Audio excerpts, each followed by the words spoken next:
Yep. Dwayne, first, I have gone, a whole bunch of emotions. I think this was kind of long overdue. I think this was obvious. Octogenarian presidents are not a good idea. But kind of referring to that blue sky joke from earlier,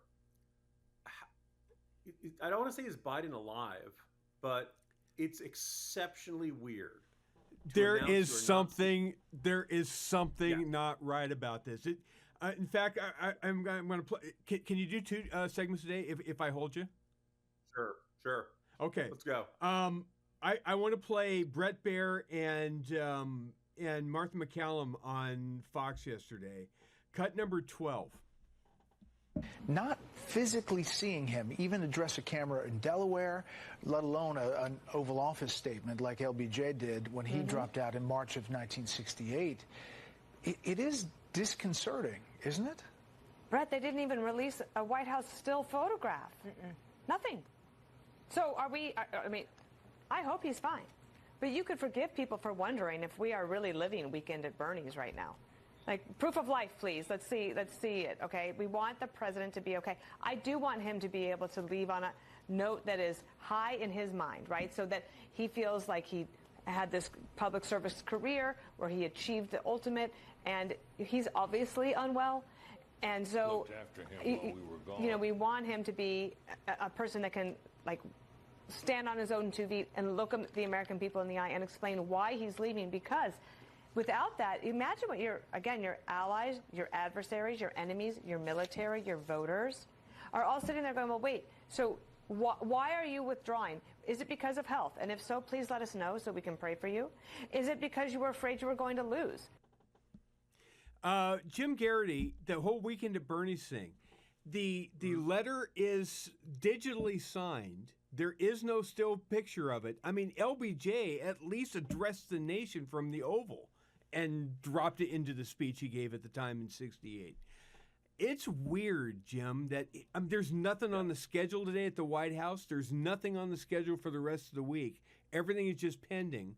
And the same people that have lied about Joe Biden's health for 4 years, we're supposed to believe that he's totally fine now? Yeah, less than an hour before the announcement came out, we got a statement from the president's doctor saying he was recovering from COVID just fine and all of his vitals are normal and he's able to perform his duties as he normally does. He didn't, but he won't, except for address the country when he's suddenly announcing he's not pursuing another term. Is his Dr. Leslie Nielsen? I am president of the Dana Perino and Britt Hume Superfan Club. And I think one of the things is that they are two of the most level-headed, rational, non-table pounding, non-frothing at the mouth. They're not conspiracy theorists. They're not going to go out over this. And they're saying, America, this is really weird. This is not really normal. This is weird. Yeah. Yes. I have theorized for a long time that Biden's condition is worse than we're being let know. You don't have to be Sherlock Holmes to figure that out. And so he works between 10 and 4. Well, what's he like in the early mornings? What's he like in the evenings? I very much believe that what we saw in the debate is pretty much par for the course. One of the things I talk about today is that none of the appearances, the George Stephanopoulos interview, the Lester Holt interview, the NATO summit, none of them were Biden good. You could argue they were less bad than the debate, but that's a really low bar to clear. And so I think what became clear is like what you see is what you get. That there is no better Biden waiting to emerge from behind a curtain one day. And what we saw was a guy who couldn't be president. So now the question is it when he's in these early morning hours or late morning hours, or God forbid, since his last public appearance was Wednesday, is he incoherent? Is he babbling? Is he we've all seen elderly parents, we've all seen grandparents succumb to age, Alzheimer's, stuff like that. The other thing, remember, we've been saying, there is this weird comment, and maybe you've got the audio for this too, of Frank Biden's comment to CBS News. I've got the Nancy Cordes clip. Let's play it. Cut number 14, Harlan. CBS News had a brief conversation with Frank Biden, one of President Biden's 2 younger brothers, and here's what he told us. He said, "I'm incredibly proud of my brother. Selfishly, I will have him back to enjoy whatever time we have left. He is a genuine..." Stop right there. Stop right there. That's all we need. What time we have left? Right? Is he dying? Like, what is, like, that's sad. I know he's 81. He's going to turn 82 right after the election. So you could say that about anybody up in their 80s. But, like, that sounds really freaking ominous. And now, so if they, the reaction to that from Team Biden, whatever Team Biden still consists of, is that, oh, Frank, he's an alcoholic. Don't pay attention to anything he says. We haven't talked to him in weeks. Yeah. By the way, none of this is normal. Biden's not well? Yeah. But Dwayne, you know how we know Biden's not well? Joe Biden would not allow his staff to talk about his brother that way. No, absolutely not. I mean, the White House staff going out and trashing members of the Biden family, the same folks who defended Hunter Biden, through and through, and now all of a sudden, don't listen to that guy. He's an alcoholic. I don't know if you're kind of saying, is Biden conscious right now? Like, and I don't want to be a conspiracy theorist, but I don't want to be like, no one accuse me of misinformation or disinformation. But we're just stuck in this situation. We can't see him. We don't know. I haven't said anything on air, but both with Harley and Adam, we were talking about this morning before the show even started. It's like, is he even still here? I mean, you almost want to see a still shot or just some kind of proof of life, because here's why it matters. Yeah, Here's why it matters.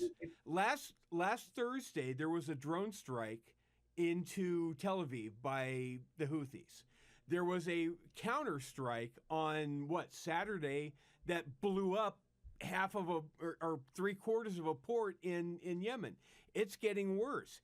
There was not one word from Biden, from Harris, Antony Blinken, Jake Sullivan, the guy that Joe Biden can't remember running the Pentagon.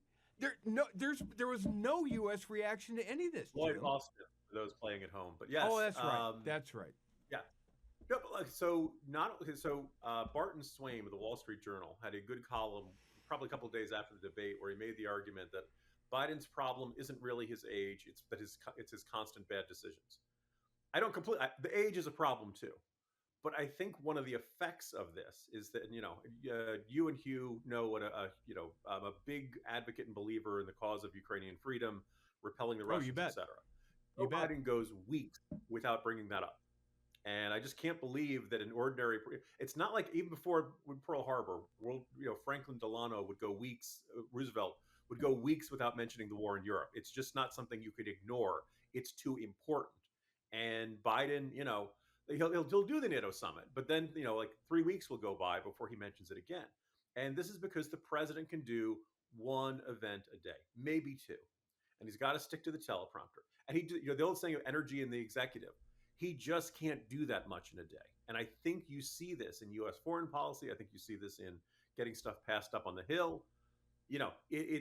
Biden has his own flaws of his own bad judgment, but he also just can't do the job. What is Kamala Harris going to say, Jim Geraghty? First of all, Dwayne, we've not gotten any word on when the president will address the country, right? You see, that's the thing, isn't it? Weird. Like, unless she's announcing that he's incapacitated, that's very weird. I'm very leery to play this game with you. But what is Kamala Harris's first 5 words? My fellow Americans, let's get you 3. I am honored to accept the Democratic nomination for 2024. Something along those lines. Or, actually, my fellow Americans, it has been my greatest honor to serve alongside President Biden. You don't think it's going to be? I regret. You don't think it's going to be? I regret to inform you. Oh Jesus! I hope. Pardon all my listeners out there who don't. But you're getting this unfiltered radio, right? But we're not being we're not being conspiratorial. It's just this is how weird this story is, Jim. Yeah. I thought we'd head into this segment and talk about Harris as a candidate, and I have been among those who pretty much within a couple of days of the debate, I was arguing Harris was a less risky option for the Democrats. Now I can take off my independent conservative, I disagree with Harris on nothing hat, and I can put on my just trying to see it as a political observer. Like, she can campaign. right? She can work weekends. She can do morning events. She can do night events. She has the energy level. I think she's going to turn 60 this year. She can do a lot of things that Biden can't do, which is helpful. And at this point, Democrats may be in a point of, we don't have any fantastic candidate to go up against Donald Trump. So we need the least bad candidate to go up against Donald Trump and try to keep the Senate and minimize the losses in the House. Now, by the way, keep in mind, the Democrats. You go ahead. Yeah, go ahead. No, just say, you realize the Democrats have the option, if based on how they're ramming everything through. If they said, if Barack Obama said, I want Gretchen Whitmer as the nominee, and I want Josh Shapiro, the governor of Michigan, as the nominee, and I want the governor of Pennsylvania, Josh Shapiro, as the running mate, it would be done by nightfall. It would happen, and you'd have 2 of the 3 blue wall states locked up, and you'd have all of a sudden you wouldn't have to defend the Biden record at all, and they could hammer Trump and beat the drum on abortion and all that stuff. And you'd look at those odds and you'd say, okay, they got a decent shot of reaching 270 electoral votes. Harris probably isn't as good a shot, but they're going to stick with her. And it's but bizarre. they've given they're making her play an unwinnable hand, because by Biden still remaining president for the rest of his term and her being his vice president, she can't separate from him. She can't separate from his policies or any bad decisions because she's part of the administration. If she was even going to have a fighting chance, he would have had to resign, let her be president so she can actually separate from him a little bit, right? There are 2 oddities. I mean, we would expect in a circumstance like this, of a weakened president, for Harris to not want to look ambitious, to not want to look like she's about to stab him in the back or anything. So obviously all of her public statements.